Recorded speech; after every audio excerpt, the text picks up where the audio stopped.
JD, 3-2 win here at Matlock. Back-to-back victories in Derbyshire. You must be delighted with that. Yeah, great feeling.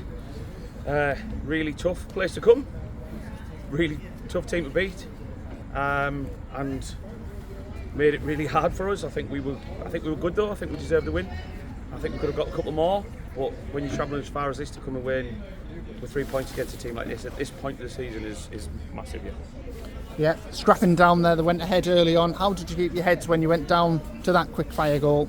Yeah, it's one of them where we hadn't really started to play, had we? I don't think anybody had, and we just let them come down the left side, got a quick crossing, and then they've managed to go one up quite early, and you think, well, nobody's really done anything at that point, so we didn't get too worried. It's just how soon you can score yourselves. And then obviously it hasn't been that long until we've made it 1-1 that we've gone on from there. So yeah, not too bad. I don't think we got too down when we conceded. There was plenty of the game to go and we were okay. And how did you get to grips with the pitch today? I don't want to make excuses for the pitch, but obviously we haven't been used to playing on surfaces like this in recent weeks. Well, I think I've said before, the players are happy playing on grass, and you play on good 3G pitches where you can adjust the bounce and stuff, and then the amount of rain we've had in a short space of time lately, you know that it's going to be probably heavy in places, and there's a few patches out here where it was difficult, but you've just got to get on with it and deal with it. But I think they enjoy it, and it's the same for both teams, isn't it? So the lads have played plenty of football, they're fine.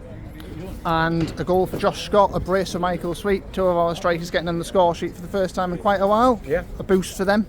Yeah, good boost for Josh.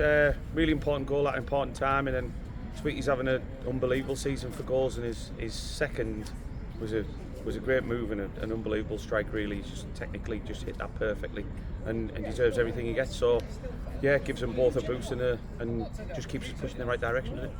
Yeah, Campaigner went down a few times, hobbling and stuff. How was he feeling at this moment? Yeah, he's battered and bruised, but he's never going to wave a white flag, Cameron. He's always going to keep on getting up until we actually remove him, because he's kicked a bit. But he's still playing, he's still fine, he's still winning tackles and headers in the 95th minute or whatever it is. He's absolutely fine at that point, and obviously getting Glenn on after his ankle injury was good as well, and just sort of tightens it up a little bit, bringing Fenton off. Looked like maybe he was feeling it a little bit in the last 10 minutes, and just shoot it up a little bit.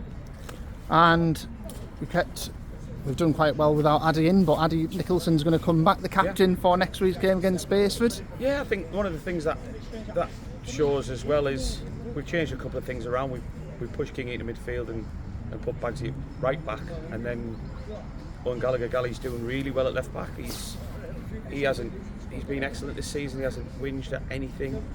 He's played when he's needed to. He's delivered what he needed to. Start of the season, he had no real stamina and nothing in his legs, if I'm being honest, at pre-season. And he's played 3 in a row now in the space of 8 days, and looks really good and looks really comfortable there. And I think he's enjoying it. And Arj has been excellent.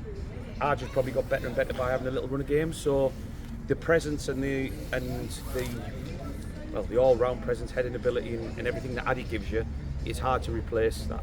But I think we've managed, as the games have gone on, we've managed better with that, and that's good for everybody, and it's good for Addy as well, because when he comes back, we lose 4 games without him. It's upsetting, but we've done well the second 2, and that's good for him as well. Yep, and earlier in the season there was a little bit of concern about our away form, but we've looked to have picked that up recently. Going back to home, how can we make that a fortress again? Well, the thing is, in this league it's hard because the travel's a big thing, so it depends how far teams are coming to you.